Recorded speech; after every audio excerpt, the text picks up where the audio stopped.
Okay, Kritika, you can start. Welcome back, everyone, and a very happy Sunday morning. So, here we are again following the series of the book Ancient Wisdom by Annie Besant. So, today's session is the 9th session of the following series, and we'll be learning about Chapter 6 Buddhic and Nirvanic Planes, Part 1.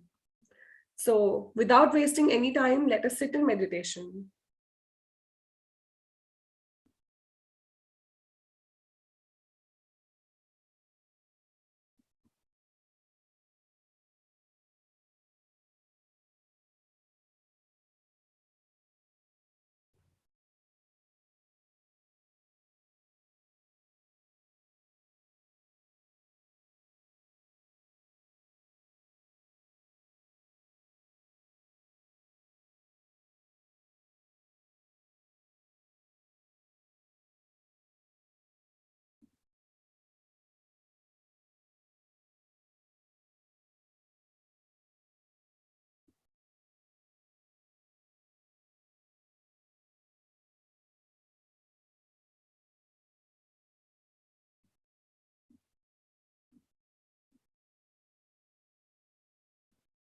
O hidden life, vibrant in every atom.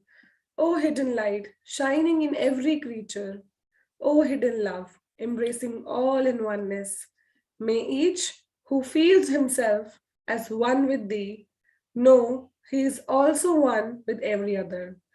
Come back, everyone. Thank you for joining. So, our speaker for the day, as you all know, is Brother Shikhar Agnihotri, who will take up the Buddhic and Nirvanic Planes, Part 1, Chapter 6 of the book Ancient Wisdom by Annie Besant. Brother Shikhar became a member of TS in 2008, influenced by his mother, who is a long standing member of the TS. He is the founder member of the Pragya TS Lodge and Maitri TOS group in Lucknow. He is a national speaker of the Indian section since 2015. He's more interested in practical implementation of theosophy in daily life. He has conducted various study camps, seminars, workshops, youth camps for Indian section at various places. He has been given the duty of international speaker of the TS since 2019. Right now, he is volunteering at the international headquarters of the TS in Adyar. Let us all welcome him for today's talk. Over to you, brother. Thank you, Kritika, for the wonderful beginning and of today's session. So, good morning, everyone. And today we are going to the chapter that we have in front of us is like the understanding the science behind the prayer that we just did. Oh, hidden light, oh, hidden light, oh, hidden love, which we actually are. So, until now, we have been studying about different things, lower planes. But before we go to the chapter itself, I would just like to show a couple of slides. And with those, so that when I read the chapter and we go try to do it today itself, then it will be easier to understand what is being said in the chapter. As it is said, Buddhic and Nirvanic planes. Until now, we have studied that about physical plane, astral plane, mental plane. But now we come to a totally different dimension, Buddhic plane, Nirvanic plane. And as it is said, we have 7 planes of consciousness. The Anupadaka and Adi plane are beyond even the realm of human perception. So we can only limit ourselves, as is in this book, till Nirvanic plane.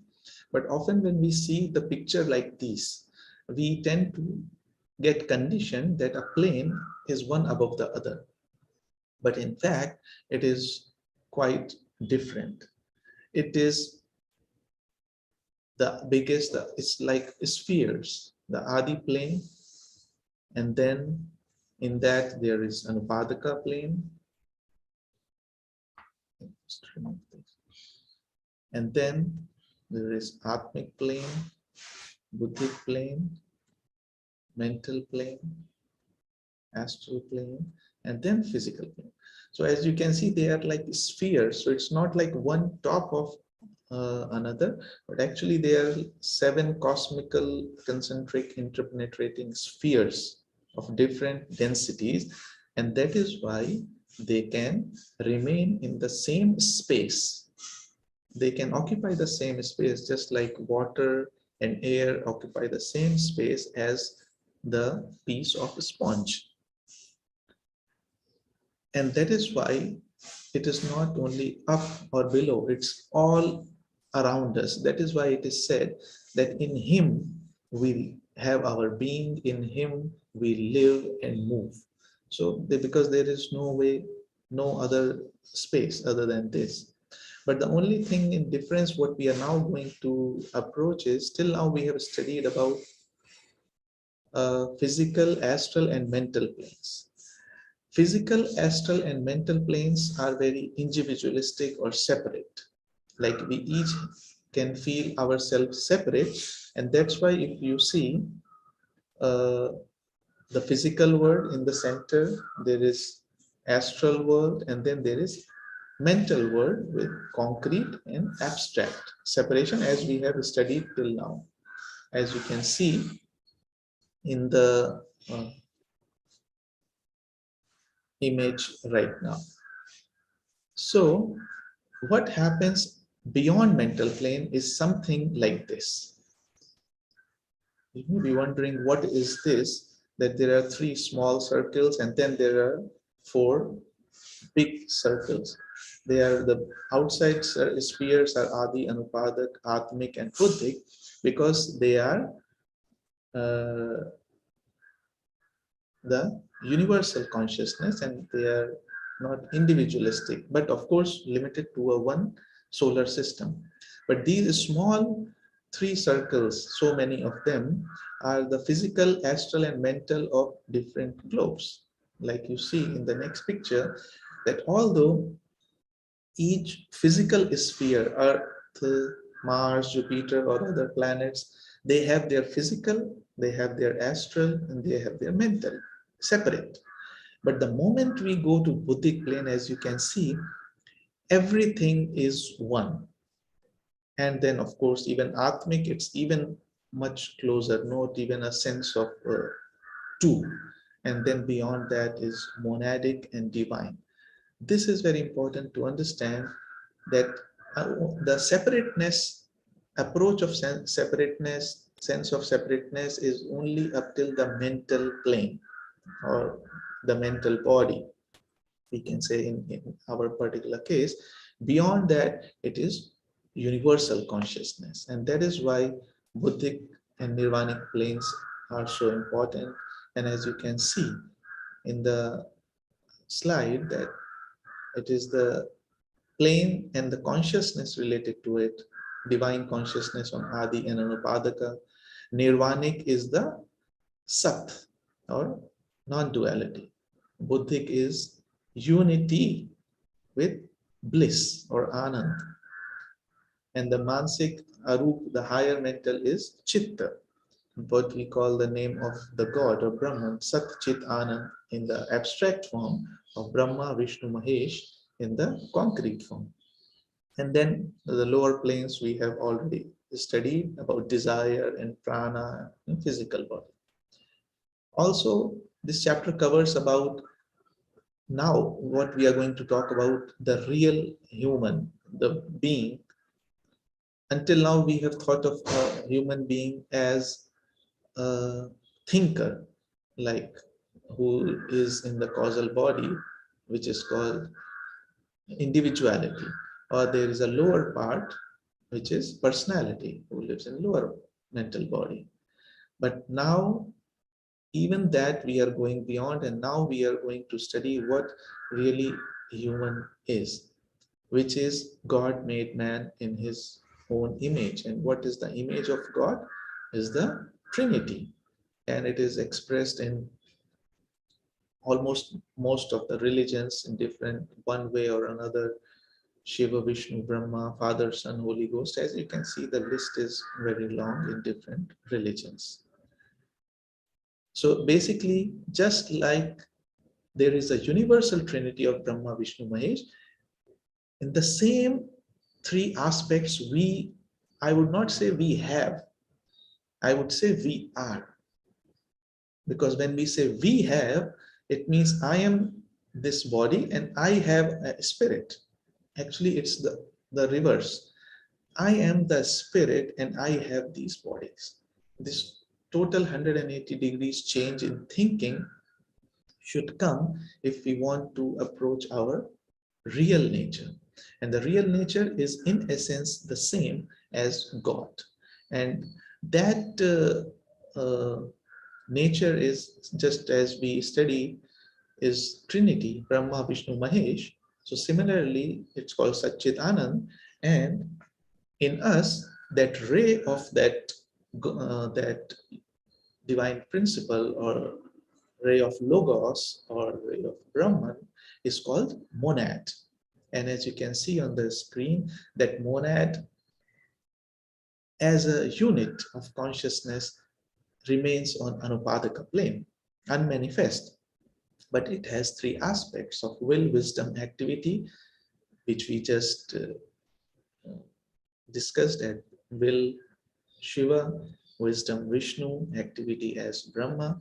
And then when it begins to manifest in the lower planes, as you can see, it lowers down its rays, take an atmic atom, Buddhic atom, and higher Manasic atom.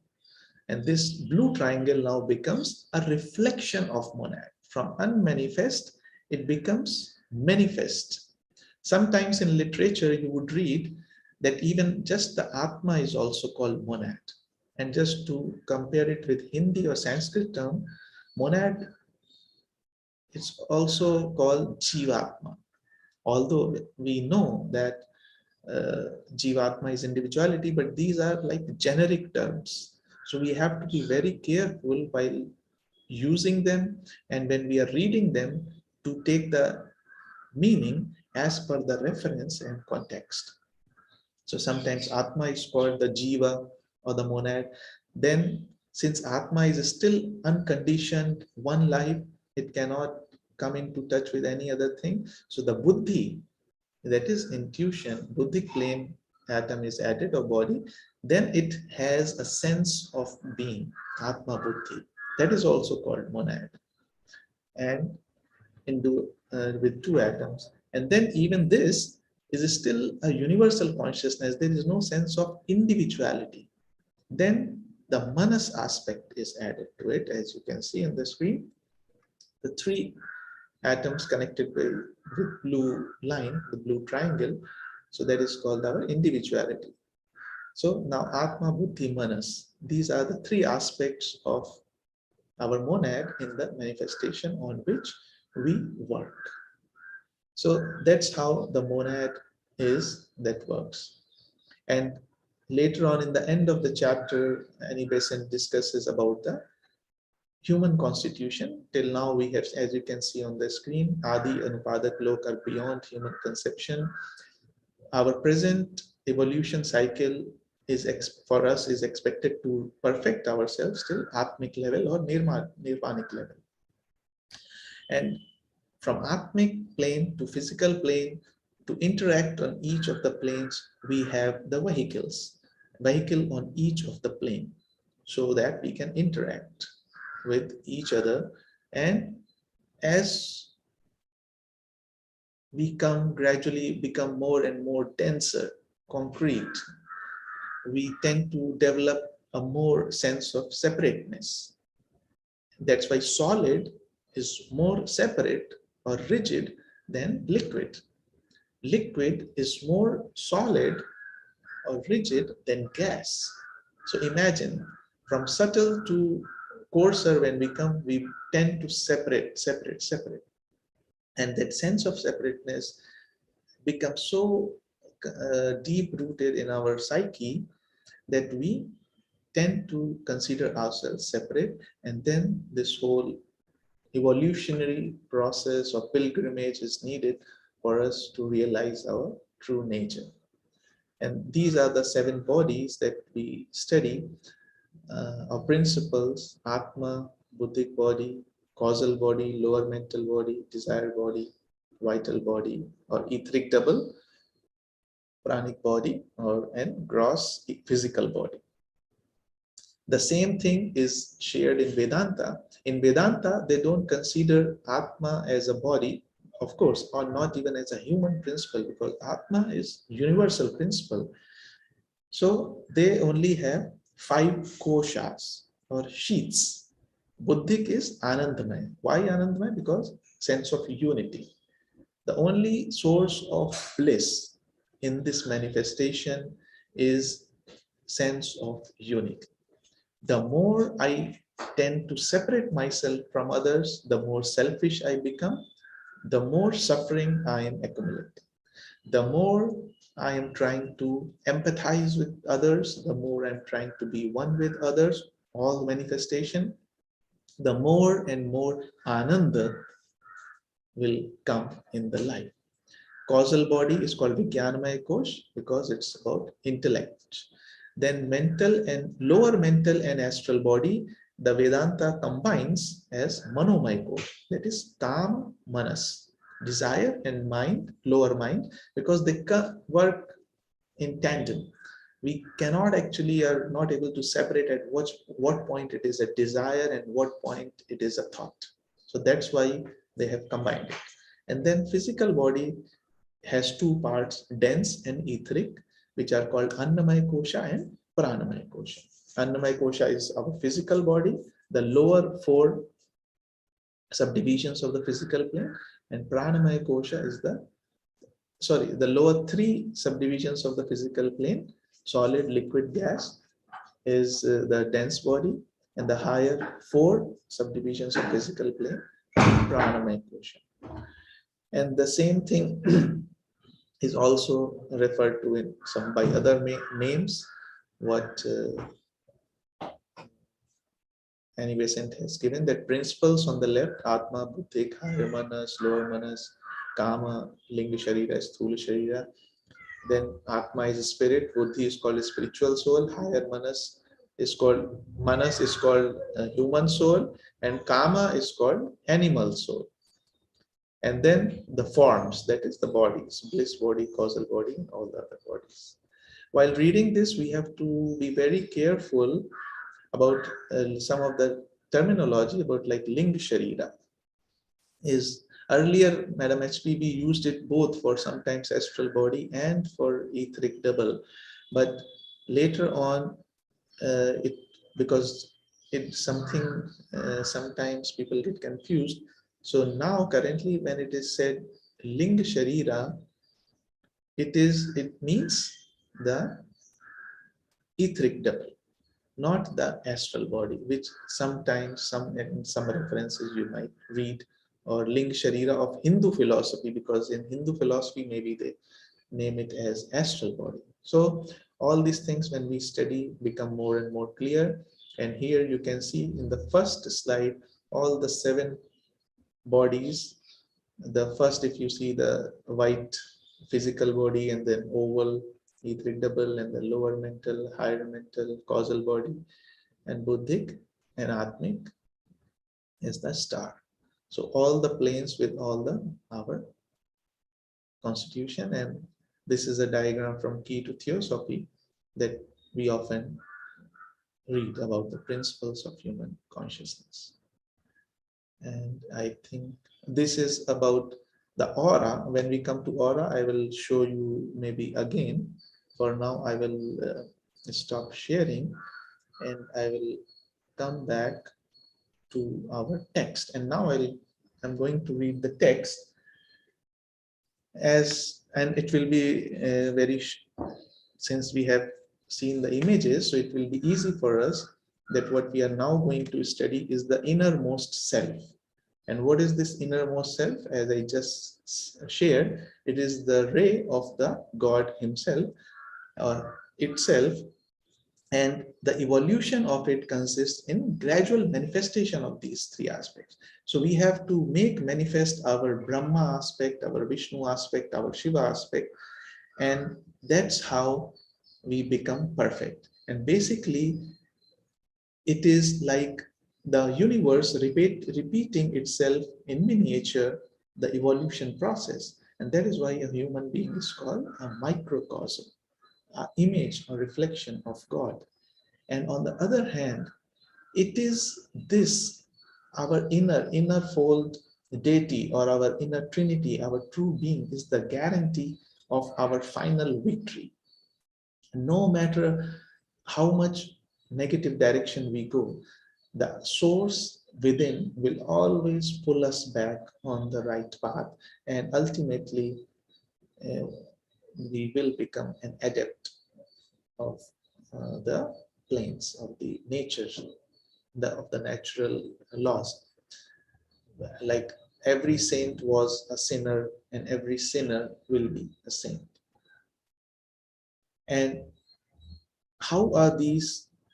And as I said, this self within is called monad of Atma or Atma Buddhi in different forms. But how are these powers activated in us? Just as any power is activated in us. We want to develop muscles, we have to exercise. The child has to learn to walk. He has to start trying, walking, falling, getting injured, recovering, trying again, falling again. So the monad, when comes in this fivefold manifestation, there are impacts arising from outside, and with this friction, we develop the inner nature. I think most of us may agree to this. When suppose we are trying to develop a virtue of telling the truth, do you think without any friction or without any opposition we can develop that virtue? No.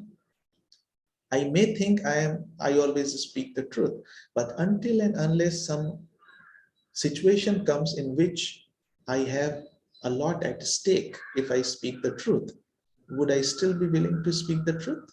That creates the friction inside, the dilemma.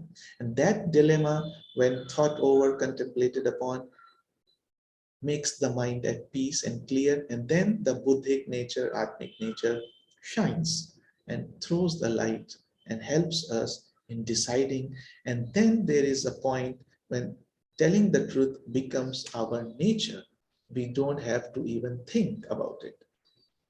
But then that's what is called perfecting a virtue. And that's how these powers of us come into manifestation. And all these scriptures of asuras and devas are fighting, and samudra manthan coming out of from that is amrit. It is the same thing, symbolism of the same thing, that from the friction comes the evolution process goes on. And these aspects, as we know, Sat, Chit and Anand, in Hindu philosophy, Sat, Trimurti is being considered as Sat, Chit, Anand. Sat is Shiva, Anand is Vishnu, and Chit is Brahman. But the development in man is actually in the reverse order. The mind, intellect develops first because we are going from lower to higher. Then the Buddhic aspect is developed, and then the Atmic or the will or the non-duality aspect is evolved over a period of time. And it's not just that. While all the time these things are going on, we are busy in our daily life, hustle and bustle, and going through all the frictions, these inner powers are always trying to contact us. They are being aroused from that unmanifested life that we speak of. And with ever increasing energy of vibrations, of intelligence, the bliss aspect, that is the Buddhic aspect, begins to send outwards its first vibrations. I think many of us might be knowing about Durga Saptashati, when Madhu Katab has come, coming after Brahmaji. Vishnuji is sleeping, but Brahmaji goes to Vishnuji, try to wake him up. That is a symbolism that, and then Vishnuji wakes up and then fights Madhu Katab. So basically, All these things are smoldering within all these powers, and at the opportune time, they try to manifest themselves. And what is this Buddhic aspect or bliss aspect? It is a name derived from a Sanskrit word for wisdom, our Buddhic plane, in which there is still duality, but as if there is no separation. That is very important thing to know, the difference between Atmic and Nirvanic plane, no, sorry, Buddhic and Nirvanic plane, that in Buddhic aspect there is unity, and in Atmic it is one life. Because when we say unity, unity between what? Unity between at least two. So it means there are two. But in Nirvanic plane, there is not even a concept of two or even one. That is why it is called Sat, beingness. So that's what Annie Besant is writing, that she is not able to find the words to convey that idea, because we are so conditioned with duality and separation in the lower planes that it's very difficult for us to understand this unity. And on the earth, this condition is often represented by the love, or two people who are united by pure, intense love, which make them feel as one person. And they think together in the same light, feel as if there is no barrier in between. And that is why in many scriptures, religious scriptures, the relationship of devotee and the God is, even in Sufi culture, it is expressed as the lover and the beloved, because uh, they tend to convey the idea that there is unity, like of Ardh Narishwar, like one part uh, one and the other part other. So they are like completely in sync in one. And the same Buddhic nature, the Ananda, what we experience is the faint echo from this Buddhic plane comes to our physical plane when we try to seek happiness by union between ourselves and the object of our desire. What is that feeling that we feel that we call happiness when our desire is fulfilled? It is a feeling of contentment, happiness, or whatever we can want to know, but it is very momentary, because the moment it is there, the next desire already standing, and then we go after that. So it is a faint echo of that Buddhic consciousness, which is Ananda. So Sukh is separate from Ananda. So Ananda is beyond Sukh and Dukkha. And that is why this Ananda can only come from selflessness, because the more and more we are isolated, the why people feel so much depressed in later part of their age, why they are told to develop a hobby after retirement, because they don't want to be alone. And if they feel alone, they get depressed, because being alone, feeling isolated is the worst form of misery. And on the opposite, being one, being together with everything is the perfect form of Ananda. And how is this Buddhic body forms and develops? Now we have, and since we have seen this uh, from the our bliss aspect, the Buddhic aspect sends out the vibrations, and these vibrations gather the material from the plane and it develops the Buddhic body. But how it happens, the only way it happens and in which we can help it, by cultivating pure, unselfish, all embracing, beneficent love that does not seek anything for in return, but only ready to give. It is impartial and always ready to give to whoever comes in need. And when we do this in our daily life, we are impartial, we try to help everybody, don't want anything in return. We are developing our Buddhic nature, we are developing the Vishnu aspect in our nature. And then coming to Nirvanic plane, the fifth plane is the plane of the highest human aspect of God within us. In theosophy, we call it Atmic plane or the self, the plane of pure existence, in which the divine powers manifest in their fullest manifestation in fivefold universe: physical, astral, mental, buddhic, atmic. What lies beyond is unimaginable divine light. And on Nirvanic plane lives those individualities, those lofty beings who have completed their evolution earlier in the earlier cycles, and those who came to help the divinity to continue this cycle in mind, and also the one who reach from this humanity to that level, which are called Mahatmas, great spirits, Jivan Muktas, and similar other names. And now coming to monad, already we have discussed in the slide, what is the human monad? What are we? Is the ray of the Logos, as if it hangs from the finest thread of Fohat, that says the book of Jan. It's like there is a flame. Imagine a flame, and there is a very fine thread, shining thread, and on the end of the thread there is some form. So that's how all the monads or all the units of consciousness are hanging from the central source of that energy, that is Ishvara. And as the evolution proceeds, this small thing, what we are calling monad, the egg, luminous egg, grows bigger and bigger, developing many, many colors with the evolution, and it merged with the Buddhic, and then Atmic and Buddhic merge with the mental, and then they become one. And in the final stages of evolution, after this whole evolution is completed, this monad is again merged into the source, depending on the path chosen by the individual. And the evolution of fourth and fifth plane, that is Buddhic and Nirvanic plane, belongs to a future period of our race, which is sixth root race, seventh root race is still to come. But who choose to develop it today or earlier than that can tread that path even now. And on that path, the Buddhic body is quickly evolved.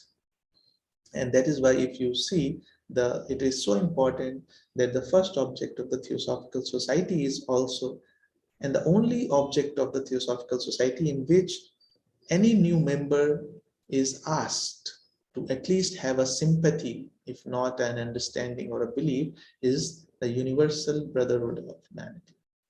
Not the second or the third, but the first one, because that is the ultimate aim and objective.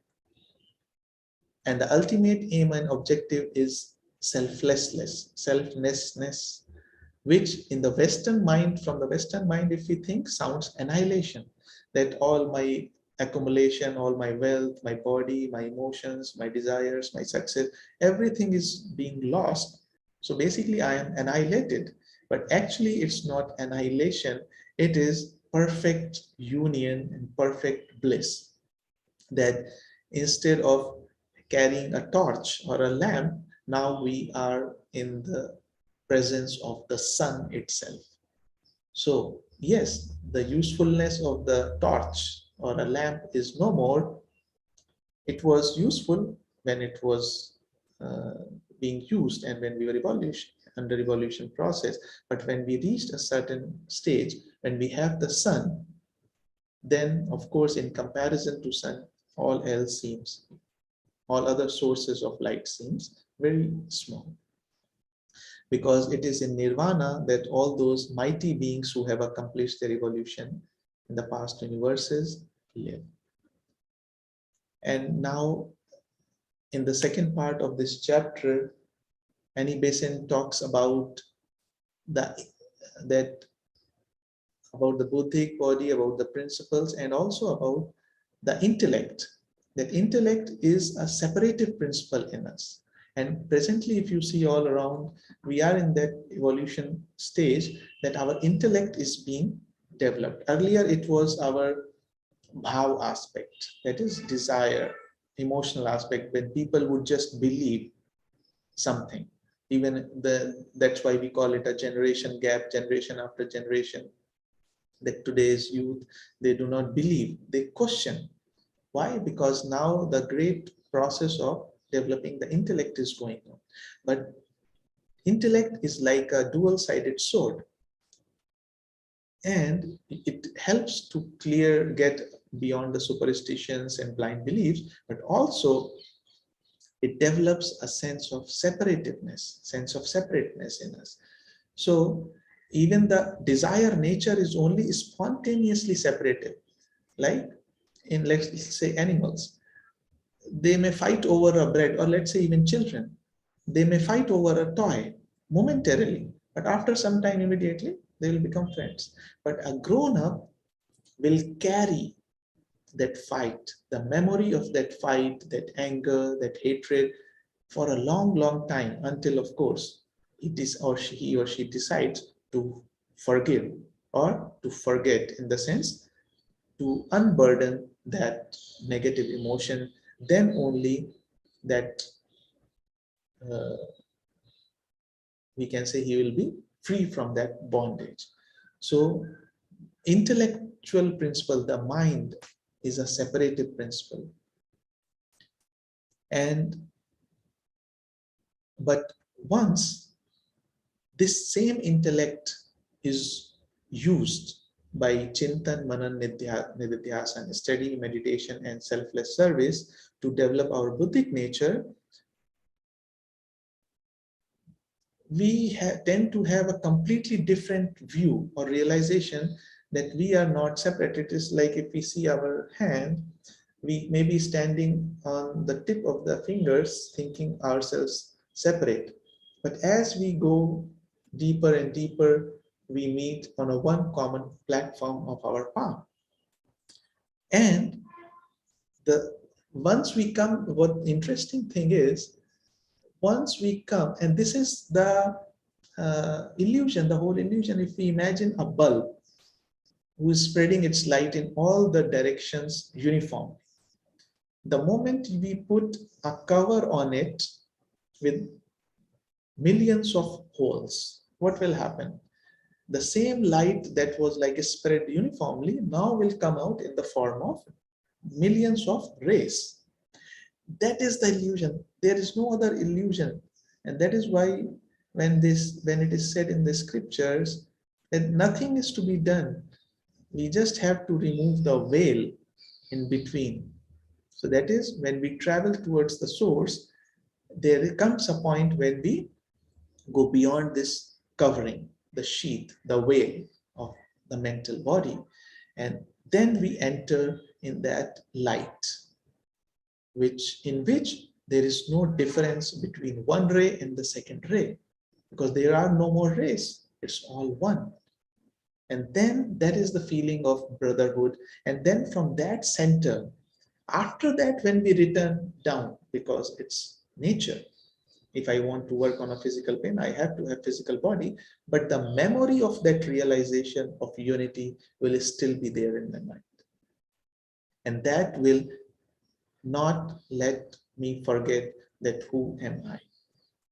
Such a being see himself one with everyone, as Kritika and always we are doing in the prayer, that may each who feels himself one with thee know he is one with every other.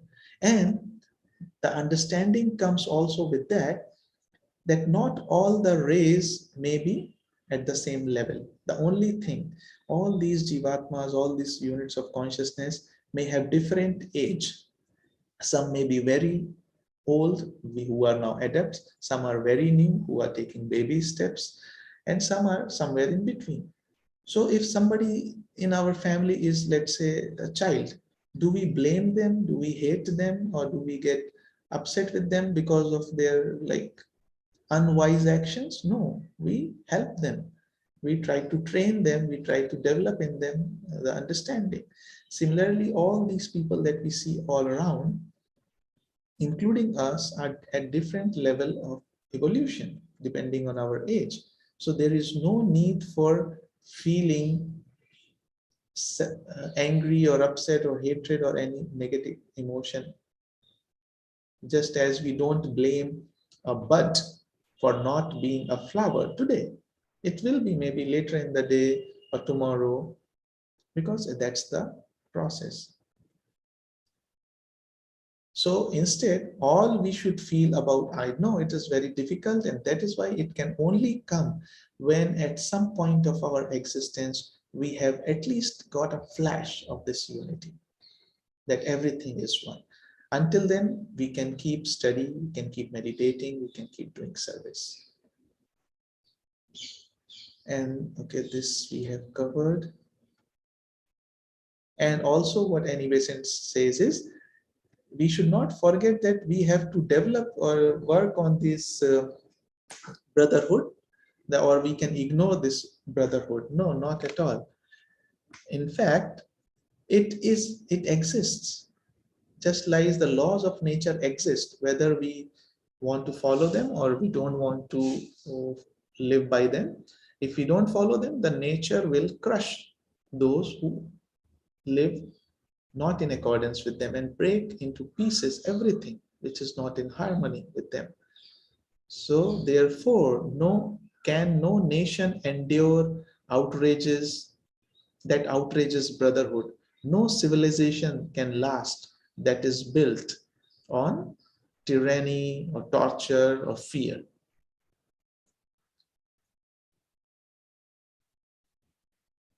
And also she says sometimes it may seem strange that to some people that on the Buddhic plane, which is so misty and unreal, it should influence all the planes below it.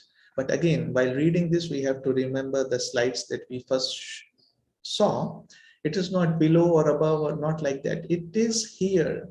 The Adi plane is here in the physical plane also. Buddhic plane is here in the physical plane also, but beyond that also. So everything is here also and there also. So only we are not able to perceive them due to our own limitation. And then finally, she talks to about the constitution of a human being that we just discussed in the beginning, and how are the seven principles are there, seven bodies. And she says that there can be different names when you study deeper in Key to Theosophy or in other books or Secret Doctrine. Sometimes some of the names may vary, but let us not get confused by the names. It is only a reference, but what basically means is that the Buddhic, higher mental, lower mental, and astral principles are basically the ones through which the Atma is working on these four planes. And the last two, that is etheric double and the physical body, is on the physical plane. Because at that time, Annie Besant is writing that HPB thought there was some confusion regarding names, so she asked Annie Besant to try to clarify it. And then finally, Annie Besant talks about the aura. We have seen all these bodies, subtle bodies. So the various subtle bodies of a human being that we have studied in their totality called aura of the human being. I will show you a couple of photographs later just to clarify. But basically the aura is thus composed of the overlapping portions of the etheric double, desire body, mental body, causal body, and in rare cases, Buddhic body illuminated by Atmic light. Sometimes it is dull, coarse, and dingy, but sometimes it is magnificent radiance in size, light, and color. When it is said sometimes, it basically means the state of evolution of the individual. Because we all study that all of our thoughts, desires have a particular vibration, particular color, particular form, and whatever we are thinking, we are actually surrounded by all of that. So that's why when we go in the presence of a saint or a clairvoyant, we cannot lie, because he or she sees our aura, not our physical body, no matter how much things we put on to look good. But actually what they care or concern about is the aura, and there is no deception there. The increase in the size and beauty of this aura is the unmistakable mark of a human's progress and tells of the growth and purification of the thinker and its vehicles. And just to show a couple of pictures, as you can see on the screen, the subtle bodies, the physical body is in the center, but all around you can see of an average man, astral, mental, spiritual on the left, highly developed man, astral, mental, and spiritual on the right, and of a primitive man, a human being, you can see on the lower side, astral, mental. The colors change, and of course, the size cannot be shown here how big because the limitation of the space, but we know that the aura of yogis and self-realized individuals can extend up to miles, and that's how they affect. And this is the aura it becomes when we are having impulses or emotions of affection on the left, depression left bottom, fear in the bottom, anger bottom right, and devotion on the right hand side. And all of this we are carrying in us. And the important thing here to understand is these emotions, the effect of this is not, suppose I get angry for 5 minutes, and once I am finished with anger, even my physical subtle bodies are finished with it. No, they remain in our subtle bodies for a much longer time, and maybe up to 36 to 42 hours. They say after I get angry for 5 minutes and now I am at peace, but the vibrations in the subtle bodies will still be continuing. They will take time to calm down. And in those 36 hours, if I become irritated or angry again, then the time of my subtle bodies calming down will even increase. And then again and again, and when this happens again and again, those vibrations never leave our subtle body. And then what we get is what we say, that we acquire a nature. We often say, oh, I am a lazy person, or I am an angry person, or he is an irritated person, or we relate these emotions to the nature or character of a person because we have acquired them by this process. Similar, the same way we can undo them also. If we think about or practice the opposite things, if we, even the movies, many movies or many actions or life stories of the people you read, and just watching those selfless acts, it harmonizes in you, and you begin to feel, even for a fraction of a second, let's say, or a couple of seconds, that those seconds are very valuable, because those seconds are undoing this work that we have created and also trying to develop the higher nature. That's why it is said, whatever we watch, read, which is called ahar, not just eating, but seeing, hearing, reading, should be of finer quality, which encourages higher emotions rather than lower. And this is another slide of all those subtle bodies in one. And with this, we come to the end of this presentation today. And if there are any questions, I think we can discuss them. I don't know if I know the answers to all, but we can discuss. Thank you, Kritika. Thank you, everyone, for listening patiently. Thank you so much, Brother Shikhar. And it was absolutely crystal clear, whatever you delivered. So I open the forum for question and answers or any suggestions.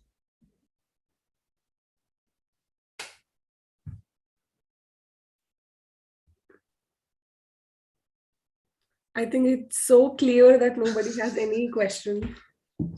Or I put everyone to sleep, I guess. No. No, I believe that 13 of us who are here are the people who don't want to sleep at this time. So definitely you haven't put them to sleep. But I think all of us can come on cameras at least. It was very good, Shikhar. It was very good. Thanks a lot. Thank you, Vimalji. Yes, I think I was little fast, but I thought it was a very short chapter, and also with the slides and things I thought I could cover. So I tried that. So The pictures were good. The representation through the pictures definitely was more clear and easy to understand what you're trying to say. And the way you started, no, I think as a speaker you did set the stage. You took us through a level and put a basic understanding and then started reading the book. That's a good thing you did. I think it's one style of teaching we should learn. no, but I did that to save time. No, but actually, when we see things, we understand them better. Yeah, that's it. Hmm. No, So- actually, this. Oh, sorry, somebody was saying something. No. I was only saying. You carry on. No, this I found really, I mean, this audio visual help is really important for the presentation, especially when this kind of subject we are discussing, in which some figures may speak 1,000 words. One image is able to share so much of it. So, and yeah, I think in the past they have done a great job with making all these are paintings. What we now read, all these thought forms and the subtle bodies, these were handmade paintings by the painters, as told by Annie Besant and C.W. Leadbeater, what they saw, and the painter painted them. So those paintings are still there in original, I think somewhere in Varanasi or Adyar. So now we are using I want them. to ask you one question.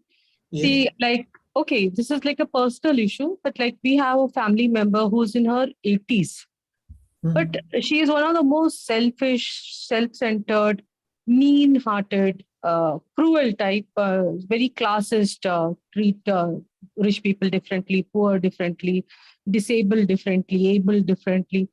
Uh, I so far have only avoided her, but do I have another duty? Like when you were saying that it is our, in your talk, you were saying that those who are younger, obviously she's a younger soul. So how does one approach these such people? Okay.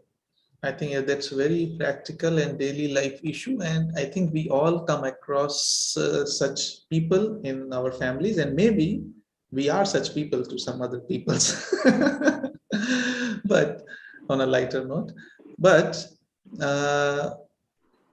I think what I have learned from I'll share an experience of my mother. But before that, what she did was she told somebody, and she applied that in her life also. And it can be not just a relative in the family.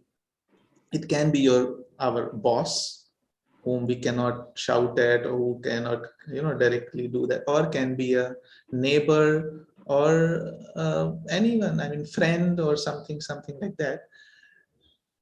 The first thing, even before I think meeting such a person in person, is that we build a bridge through our thoughts. Okay. Yeah. And I'll share you the real incident after this, because we know the power of thoughts. So we start sending the thoughts of love, friendship, compassion. Like it's difficult to imagine how can you send a thought of love, but basically you imagine a person, and you just think that you just like you love your children or friend or whoever you love the most, you just imagine them, and that's all. And try doing it for some time, and then let the situation develop and let the opportunity come, and then you maybe approach a person without judgment. Do not even have a sense of condemnation or judgment that you are, just like for the children, no? We don't approach children with a condemnation. We Correct. know they want help and we are willing to help. In the same light, a friend of my mom's, she told, she actually, when my mom visited her school for inspection, so she told her, and they were old friends, that in the whole staff, she was friends with everyone. But there was one other teacher with whom they have no history of any like meeting or anything before, but it was like, you cannot stand the other person. You cannot be in the same room with that person for unknown reasons. So my mom, since she was studying theosophy and she practiced this, so she told her, why don't you start sending thoughts of friendship, love, and compassion and of unity to her. Okay. And you won't believe, after some time, I don't know how much, a month or so, or a 1 month, she called mom and then she told that now they are very good friends. So I am not saying this is like a guarantee of something, but definitely we open the door of communication by thoughts. And depends on the karma of the two individual people, how long it will take to break the ice, and also the commitment, the strength of our thoughts that we are sending, how strong it is. One may be superficial, but just like a mother is concerned about her child, and she would do anything to, of course, I mean, a father will also do, I'm not discriminating anybody, but the parents would do for the children to go at any extent to save them. So that intensity, if we have in our thoughts, we can get in touch with those people. And maybe the next time when you meet that person, there will be a window, an opening where you can just, talk and try to get in touch with the inner nature, and slowly the things will develop. I don't know how, cannot predict anything, is situation to situation, but that will help a lot. And that has worked in many cases. Thanks a lot. Thanks a lot.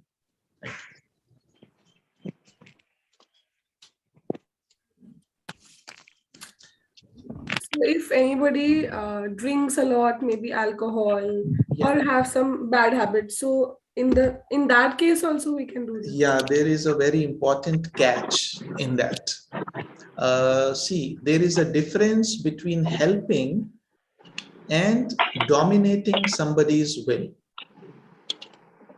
Although you know smoking and drinking is not good, and your friend or relative is doing it, you can, what you do in person with him, you try to explain, no?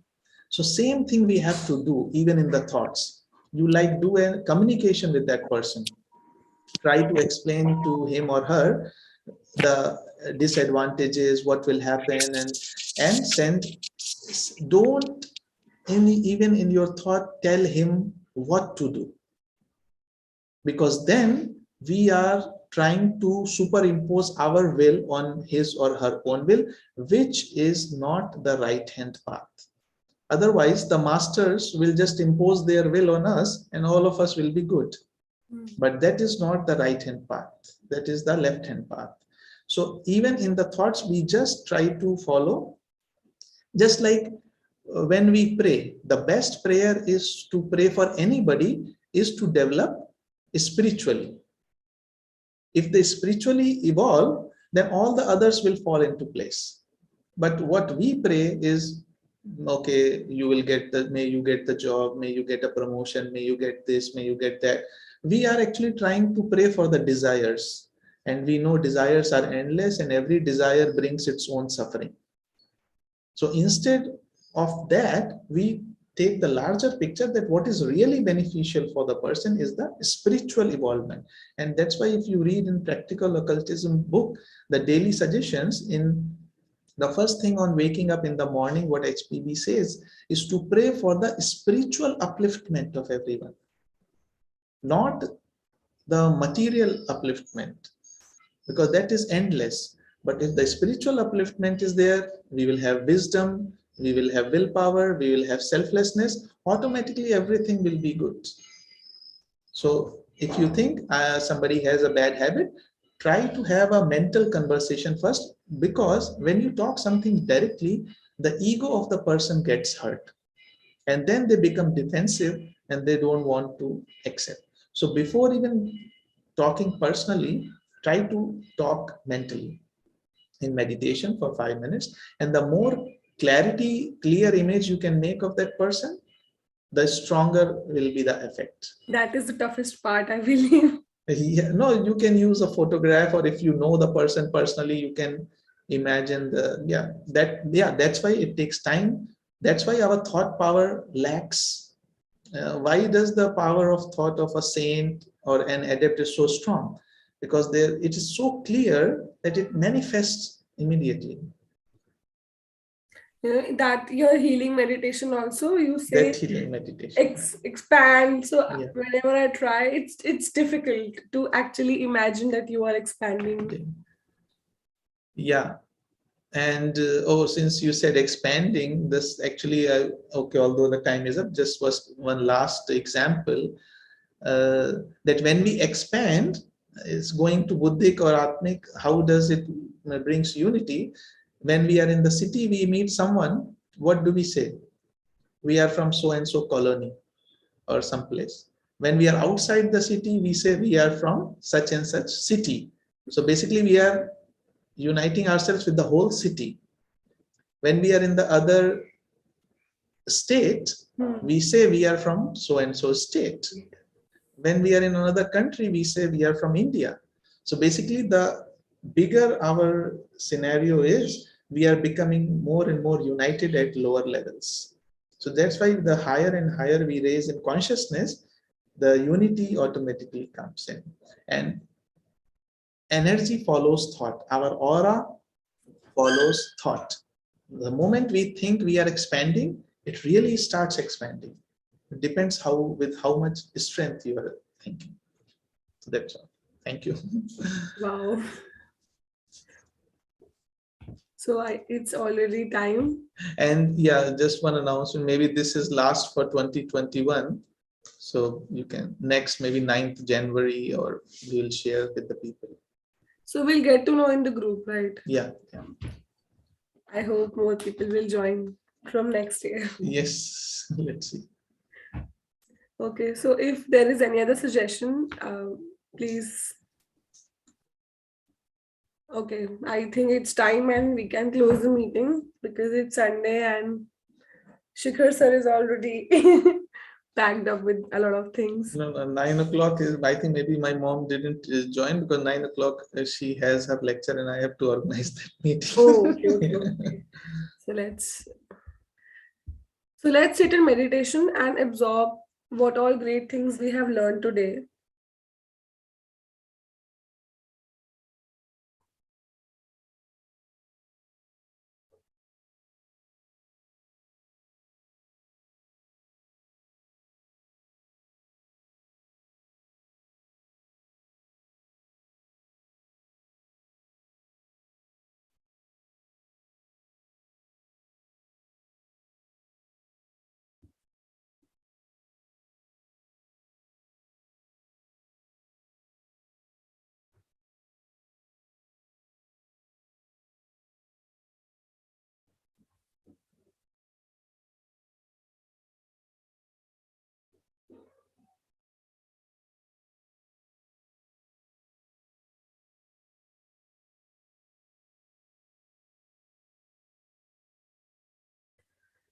Om Sarve Ve Sukhine Santu Sarve Santu Niramaya Sarve Bhadrani Pashyantu Ma Kaschit Dukh Bhag Bhavet.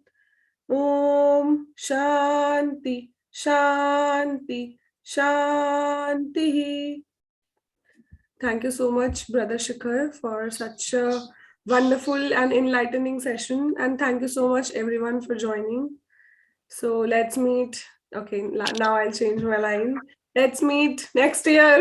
Next year. Thank you, And Chris. a very Yeah. happy new year in advance. Yes, yes, yes. Yeah. Thank you, Thanks a Kritika, lot. for your Thanks a lot. this. Same to you. Thank you. Merry Christmas. Happy New Year to all of you. See you next year. Enjoy. Yeah. Bye bye. Bye.